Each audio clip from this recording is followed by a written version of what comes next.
हाय दोस्तों, कैसे हैं आप लोग। आज मैं आपके सामने क्लास 10 का 2025 में सीबीएसई बोर्ड में जो मैथ्स का एग्जाम होने वाला है उसके मॉडल पेपर्स जो है मैथ्स के मैंने बहुत सारे कलेक्ट किए हैं। उनके क्वेश्चंस जो है आपके सामने डिस्कस करूंगा। बहुत नहीं, डेली डेली 5 क्वेश्चंस डिस्कस करूंगा। क्वेश्चंस जो क्लास 10 में जो 2025 में सीबीएसई बोर्ड का मैथ्स का एग्जाम होने वाला है उसी के क्वेश्चंस डिस्कस करेंगे। और क्वेश्चंस आपके सामने जो बोर्ड के क्वेश्चंस है, हमने क्वेश्चंस को कलेक्ट किया है, उस क्वेश्चंस को हम लोग डिस्कस करेंगे। जैसे ये एक पहला सेट है जो बोर्ड का मॉडल पेपर है, इस क्वेश्चंस को हम लोग डिस्कस करने के लिए यहां आपके सामने आए हैं। तो डायरेक्टली अब हम आपको क्वेश्चंस की तरफ ही लेके चलते हैं। ये क्वेश्चन लास्ट टाइम हमने आपको डिस्कस किया था। क्या डिस्कस किया था लास्ट टाइम? हमने आपको डिस्कस किया था कि क्लास 10 में क्या पैटर्न रहेगा। जो है क्लास 10 में, क्लास 10 का मैथ्स का, क्लास 10 में जो मैथ्स के सवाल आने वाले थे, मैंने आपको बताया था कि 80 मार्क्स का जो है क्वेश्चंस होगा। और उस 80 मार्क्स में हमने आपको बताया था कि 20 क्वेश्चंस हमारे ऑब्जेक्टिव होते थे। 20 क्वेश्चंस हमारे ऑब्जेक्टिव होंगे जो आपको ये दिख रहे हैं 20 मल्टीप्लाइड बाई 1, यानी कि 20 मार्क्स के क्वेश्चंस जो है ऑब्जेक्टिव क्वेश्चंस आने वाले हैं 1 बाई 1। आज मैं आपके सामने उसी मॉडल पेपर के एक एक क्वेश्चंस को डिस्कस करने के लिए आया हूं। फर्स्ट ऑफ ऑल, आज सिर्फ और सिर्फ आपको ऑब्जेक्टिव थ्रू के 5 सवाल हम लोग डिस्कस करेंगे। अगर ये पेपर अगर आपके सामने है तो अब आप ये देख सकते हैं कि इस पेपर में आपके पास ये क्वेश्चंस जो है सामने मैंने कर दिया आपको। लीजिए, ये है आपका पेपर। लेट्स सी, ये हिंदी में भी है और इंग्लिश में भी है, तो आप इंग्लिश वाले की तरफ चलें। कोई बच्चा अगर हिंदी का होगा तो हिंदी मीडियम में भी हम उस सवाल को थोड़ा बहुत डिस्कस कर देंगे। लेट्स सी, यहां पर मैंने ये क्वेश्चंस आपके सामने ला दिया। ये मैथ्स का जो सेक्शंस ए होगा जिसमें 20 ऑब्जेक्टिव क्वेश्चंस होंगे। 20 ऑब्जेक्टिव क्वेश्चंस होंगे। 20 ऑब्जेक्टिव क्वेश्चंस होंगे। 20 हमारे ऑब्जेक्टिव क्वेश्चंस होंगे। उस 20 क्वेश्चंस में एक एक मार्क्स का क्वेश्चंस होगा। आज मैं आपके सामने एक एक क्वेश्चंस जो है, पूरा पेपर हमारे सामने है, बट आज मैंने डिस्कशंस के लिए आपके सामने 5 क्वेश्चन सेलेक्ट किया हूं कि शुरू के 5 क्वेश्चंस हम डिस्कस करते हैं, फिर अगले दिन क्वेश्चंस को डिस्कस करेंगे। पहले क्वेश्चंस में आइए हम लोग फर्स्ट क्वेश्चन की तरफ देखते हैं कि पहला क्वेश्चन क्या है। पहला question, if the sum of the zeros of the polynomial is √2 then the value of k is। Now ये क्वेश्चंस आपके सामने है। क्वेश्चन क्या है कि कोई पोलिनोमियल दिया हुआ है, ठीक है। यहां पे जो पोलिनोमियल दिया है वो पोलिनोमियल क्या है, वो देखिए। ये पोलिनोमियल जो आपको यहां पे दिया हुआ है वो हमारा पोलिनोमियल है।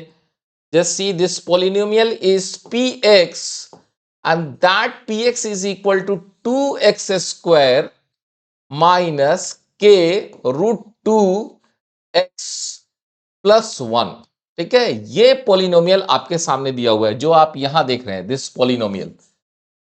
Okay, this is this polynomial px is equal to 2x square minus k √2x plus 1। ठीक है, अगर आप इसको प्रीवियस पेज पे देखना चाहें तो ये हमारा जो पोलिनोमियल है। ओके, पोलिनोमियल जिसको हिंदी में हम लोग क्या बोलते हैं, बहुपद। एनीवे, उस पॉलिनोमियल के बारे में कहा जाता है कि इस पॉलिनोमियल के जो रूट्स हैं, जो जीरोस हैं, उन जीरोस का सम। तो आप जानते हैं कि इस पॉलिनोमियल को अगर हम लोग px इज इक्वल टू 0 कर देते तो यहां से हमारे पास x के दो वैल्यूज आते। x is equal to alpha आता और x is equal to beta आता। ये क्या कहलाता है? ये कहलाता है zeros. Zeros of this polynomial क्या कहलाता है? Zeros of polynomial px। Okay, और इस जीरोस ऑफ द पॉलिनोमियल में अल्फा बीटा का जो वैल्यू होता है, तो alpha plus beta is equal to minus B by A. अब आप पूछेंगे सर यहां बी ए तो कुछ दिख नहीं रहा है। बेसिकली क्या है कि जो हमारा स्टैंडर्ड इक्वेशन है, क्या है जो स्टैंडर्ड इक्वेशन है, वो है A X square plus B X plus C. Okay, this is my standard equations. ये हमारा स्टैंडर्ड पॉलिनोमियल। ए क्या है, एक्स स्क्वायर का कोफिशिएंट, बी क्या है, एक्स का कोफिशिएंट, सी कांस्टेंट है। सो यहां पे ये हमारा ए है। Okay, this is A. ये क्या है मेरा, this is my B. Okay, और this constant term is nothing but C. ये इससे कंपैरिजन कर लीजिए, एक्स स्क्वायर का कोफिशिएंट ए है, एक्स का कोफिशिएंट जो है यहाँ पे बी है, और जो कांस्टेंट टर्म है वो सी है। तो आपसे अब ये कहा जाता है इस क्वेश्चन में कि सम ऑफ द जीरोस इज √2, यानी कि अल्फा प्लस बीटा का जो वैल्यू आने वाला है वो वैल्यू कहा जाता है क्वेश्चंस में कि √2 के बराबर है।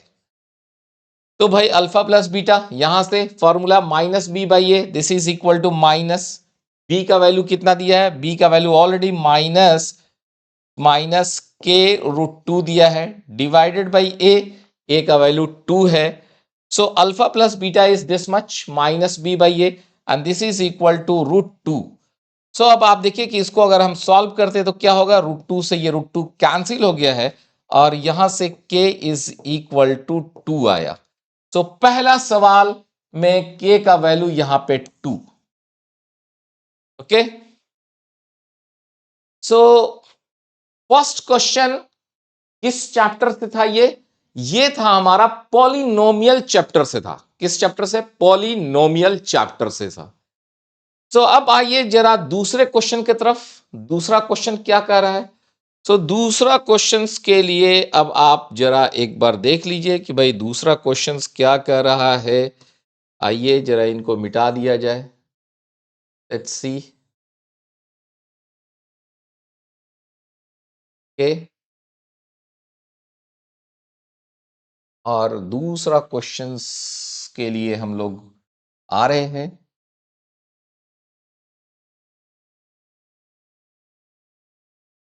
ओके, सो दूसरे क्वेश्चंस की तरफ आइए।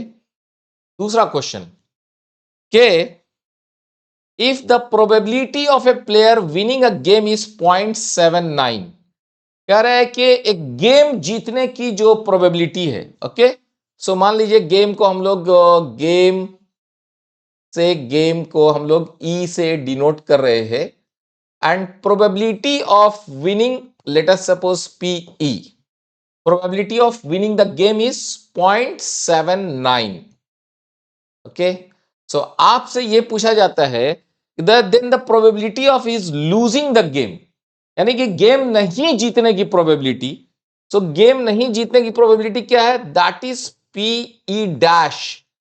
पी ई डैश, ई डैश मतलब नहीं, ई गेम को जीतने की प्रोबेबिलिटी थी, ई जो है हमारा गेम जीतना था, तो ई डैश क्या है, गेम नहीं जीतना है।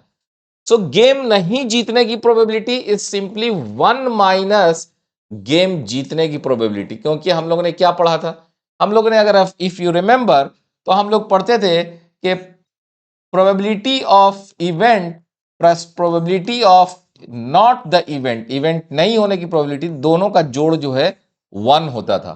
तो यहां से क्या हो जाएगा, probability of not winning the game is 1 minus probability of winning the game, that is 1 minus 0.79, and this is equal to 0.21। सो इस तरह से ये वाला आंसर सही हो जाएगा। ओके, सो चलिए फिर हम लोग, ओहो हो, सॉरी सॉरी सॉरी, यस, अब हम लोग आते हैं तीसरे क्वेश्चन की तरफ आते हैं कि थर्ड क्वेश्चन हमारा क्या कहता है। सो थर्ड क्वेश्चन हमारा कह रहा है, अब तीसरे क्वेश्चन पे ध्यान दिया जाए। तीसरे क्वेश्चन पे ध्यान देने से पहले अगेन मैं इसको फिर से इन सब चीजों को इरेज कर देता हूं, इरेज करके फिर से आगे बढ़ता हूं। लेट्स सी, थर्ड क्वेश्चन आपके सामने है। Third question, okay, this third question, question number 3। Okay, question number 3 पर आइए।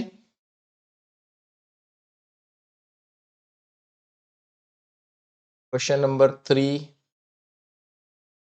क्वेश्चन नंबर 3 है कि if the roots of equations this are real and equal, ठीक है।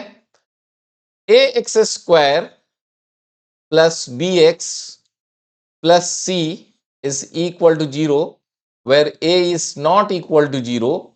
और इसके रूट्स क्या है, रूट्स के बारे में कह रहा है कि roots are real, roots are real and equal.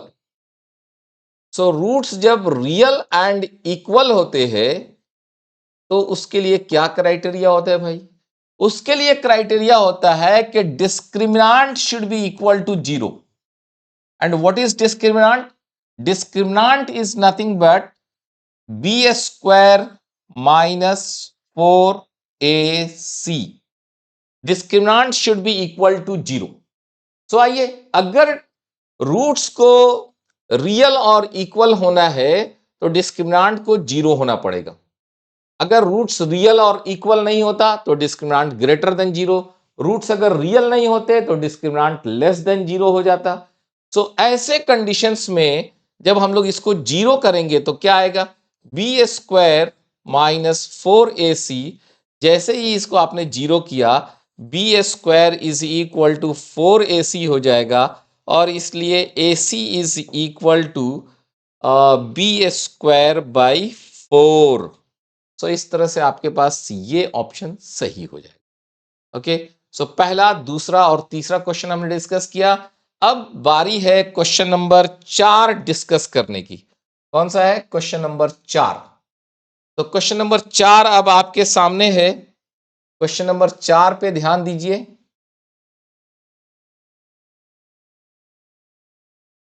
See this question number 4। Question number 4 आपके सामने। क्वेश्चन नंबर 4 में क्या कहा जा रहा है, क्वेश्चन नंबर 4 में कहा जा रहा है कि एक आपके पास एपी है, अरिथमेटिक प्रोग्रेशंस, ठीक है। तो ये चैप्टर है हमारा अरिथमेटिक प्रोग्रेशंस। वहां कहा जाता है कि फर्स्ट टर्म ए है, nth टर्म 84 है, and sum of the first n terms Sn is equal to this much है। तो n का क्या वैल्यू होगा।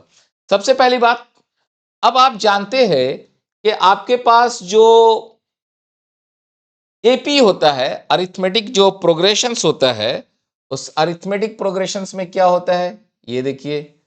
जस्ट हम आपको थोड़ा सा समझाने की कोशिश करते हैं। लेट्स सी जो है arithmetic progressions. Okay, arithmetic progressions में हमारे पास क्या होता है, फर्स्ट टर्म ए होता है, सेकेंड टर्म्स ए प्लस डी होता है, थर्ड टर्म्स ए प्लस 2d होता है। ऐसे करते करते करते करते लास्ट टर्म ए एन होता है, और ए एन कितना होता है, A plus N minus 1 into D. Okay, right. तो हम लोग यहां पर, और सबका जोड़ कितना होता है, सबका जोड़ एस एन, यानी कि first term, second term, third term सबको जोड़ेंगे। So that's value comes out to be n by 2 first term a plus last term a n। ओके, सो ये एक फॉर्मूला आपने याद होगा अगर आपको, कि एस एन का वैल्यू अरिथमेटिक प्रोग्रेशन में n by 2 first term plus last term. कहीं कहीं ये इस टाइप से भी लिखा रहता है, this is n by 2, this is Sn. Sn is equal to n by 2 2a plus n minus 1 into d। तो ये बात भी यही है। सो अब इस सवाल में देखिए, इस सवाल में आपके पास क्या कहा जा रहा है कि अरिथमेटिक प्रोग्रेशन का a 7 है, तो इसकी वैल्यू आपके पास 7 दिया हुआ है। Okay, last term that is nth term an, इसकी वैल्यू भी 84 दिया हुआ है। ओके, एसएन का भी वैल्यू दिया हुआ है, this value is nothing but 2093 by 2। अरे वाह, ये भी दिया हुआ है। सो अब आपसे पूछा जाता है कि एन का मान निकालिए। अरे भाई, तो एन का मान निकालना कितना आसान है, 2093 divided by 2 should be equal to n by 2 and 7 plus 84। तो 7 plus 4, 7 plus 84 that is 91।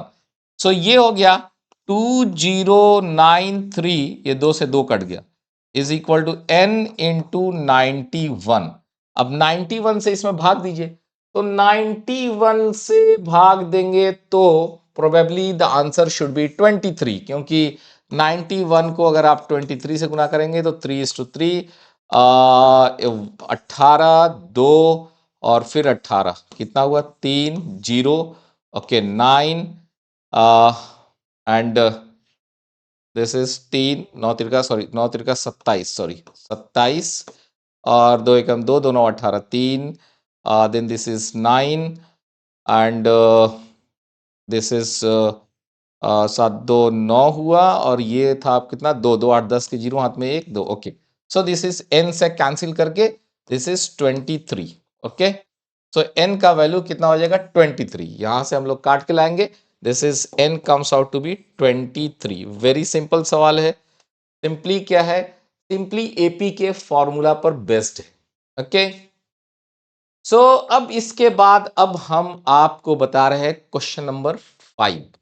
So question number 5 पर आइए, उससे पहले जो कुछ भी यहां लिखा है उसको जरा डिलीट कर देता हूं, इरेज करके फ्रेश पेज पे क्वेश्चन नंबर 5 आपको बताने की कोशिश करता हूं, ओके। तो कम हियर, चलिए क्वेश्चन नंबर 5 है, और क्वेश्चन नंबर 5 किस चैप्टर का है, अगर आप इस क्वेश्चन को पढ़ पा रहे हैं सो जरा देखने की कोशिश कीजिए कि क्वेश्चन नंबर 5 कहां से आया है। क्वेश्चन नंबर 5 जो आपके सामने है, ओके। दिस क्वेश्चन क्या है कि two positive integers p and q, p का वैल्यू ये है, q का वैल्यू ये है, और हमसे कहा जाता है एलसीएम निकालिए। अरे वाह, so p value is equal to 18 a square b4, ठीक है। सो दिस इज 18 का मतलब हो गया 2 गुना 3 गुना 3, ओके। A square A multiplied by A, B का power 4, B into B into B into B, okay. Q का value, so Q is equal to 20 A Q B square. 20 का मतलब हो गया 2 multiplied by 2 multiplied by 5 multiplied by A Q A multiplied by A multiplied by A, B square B multiplied by B. अब आइए, अब आपसे कहा जाता है you find LCM of P and Q. So this is, अब LCM के लिए क्या करना है, एलसीएम के लिए सिंपली ये चीज समझने की कोशिश कीजिए, और अदरवाइज सी दिस वन, यहां पे 2 2 पेयर बन गया तो एक 2 आ जाएगा, ओके। 2 2 के पेयर बने तो उसमें से एक 2 आ गया। 3 3, यहां 3 है यहां 3 नहीं है, यहां 3 है यहां 3 नहीं है, यहां 5 है यहां 5 नहीं है, यहां 2 है यहां 2 नहीं है। तो बाकी जो बच रहा है उन सब को लाके गुना कर, multiplied by 3 multiplied by 3 multiplied by 2 multiplied by 5, ये जो पेयर बन गया ना ऊपर और नीचे दोनों में कॉमन है तो उसमें से एक, बाकी अगर पेयरिंग नहीं बन रहा है तो सबको उठा कर रख देना है, मल्टीप्लाइड बाई अगेन। अब आइए ए का पेयर बनता है तो इसलिए एक ए आ जाएंगे, यहां ए का पेयर बनता है तो इसमें भी आपको एक ए आ जाएंगे। चलिए यहां पर बी का पेयर बनता है तो यहां पे बी आ जाएगा, ओके, यहां पे एक बी आ गया। यहां पे बी का पेयर बनता है तो यहां पे एक बी आ गया। अब जिनका पेयर नहीं बनता है एलसीएम में उनको भी ला के रख दिया जाता है, पेयर बन गया तो उनकी जगह पे एक आदमी आ जाएंगे, ये पेयर बन गया है दोनों में से तो एक आ गया, यहां पेयर बन गया ये आ गया, बी पेयर बन गया यहां पेयर बन गया। जिनका पेयर नहीं बना, यहां पे बी है यहां पे बी नहीं है, तो एलसीएम में तो वो भी बी आ जाएगा, ये बी यहां है नीचे वाले में नहीं है ये भी आ जाएगा, यहां पे नीचे वाला ए है ऊपर में नहीं है तो इसमें भी ए आ जाएगा, ठीक है। सो कितना हुआ 3 2 पंचे 10 3 3 9 18 180, एंड ए की जगह पे देखें तो ए क्यू, एंड बी की जगह पे देखें तो बी का power 4। So this value is your LCM of these two numbers, यानी कि answer is this one, D. ठीक है, हम लोग क्या किए, अगर आप चाहते तो हम लोग इसको ऐसे भी लिख सकते थे। क्या लिख सकते थे, this 18 is simply this is 2 into 3 का स्क्वायर इंटू ए स्क्वायर इंटू बी का पावर 4। इसके बारे में क्या लिख सकते थे, इसके बारे में लिख सकते थे 2 का स्क्वायर इंटू 5 का पावर 1 इंटू ए क्यू इंटू बी स्क्वायर। और तब हम लोग एलसीएम लेना होता तो हम लोग क्या कहते हैं कि जो भी यहाँ पे प्राइम फैक्टर मिल रहा है उसका हाईएस्ट पावर लेना है। जैसे दो दो यहाँ पे है, दो यहाँ पे है, तो उसका हाईएस्ट पावर यानी कि 2 का पावर 2 ले लेना है।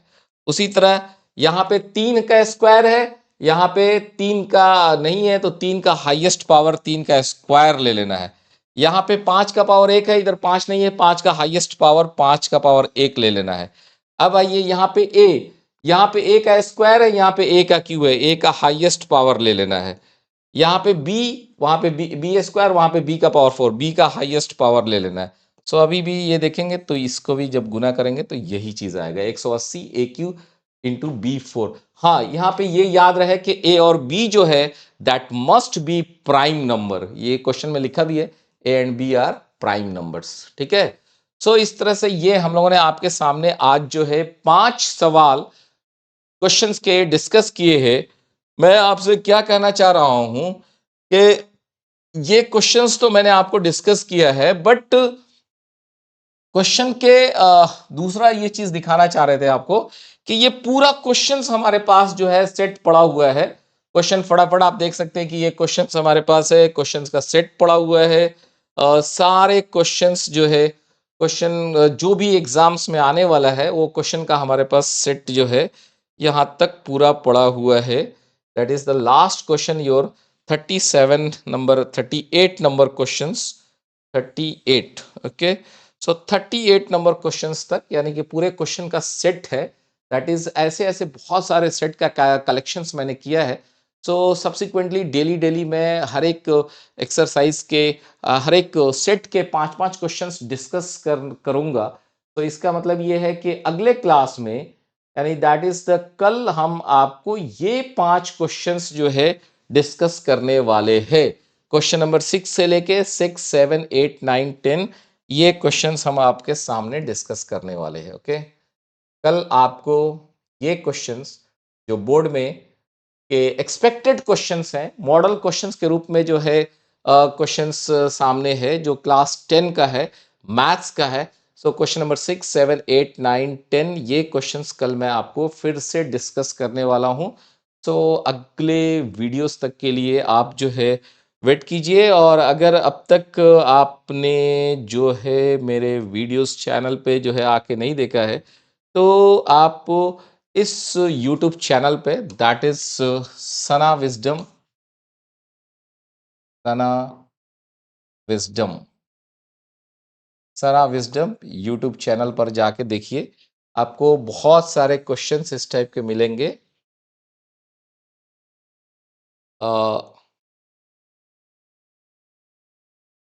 सना विजडम यूट्यूब चैनल पे। सो अब ये डेली ये सिलसिला शुरू हो गया है। डेली हम लोग ऐसे questions, exactly the time will be 8 o'clock, 8 p.m. 8 p.m. Daily आपको ये क्वेश्चंस हम डिस्कस करेंगे। तो अगले क्वेश्चंस का डिस्कशंस हो, तब तक वेट कीजिए और जो कुछ भी पढ़ा है उसको रिवाइज कीजिए। थैंक यू दोस्तों।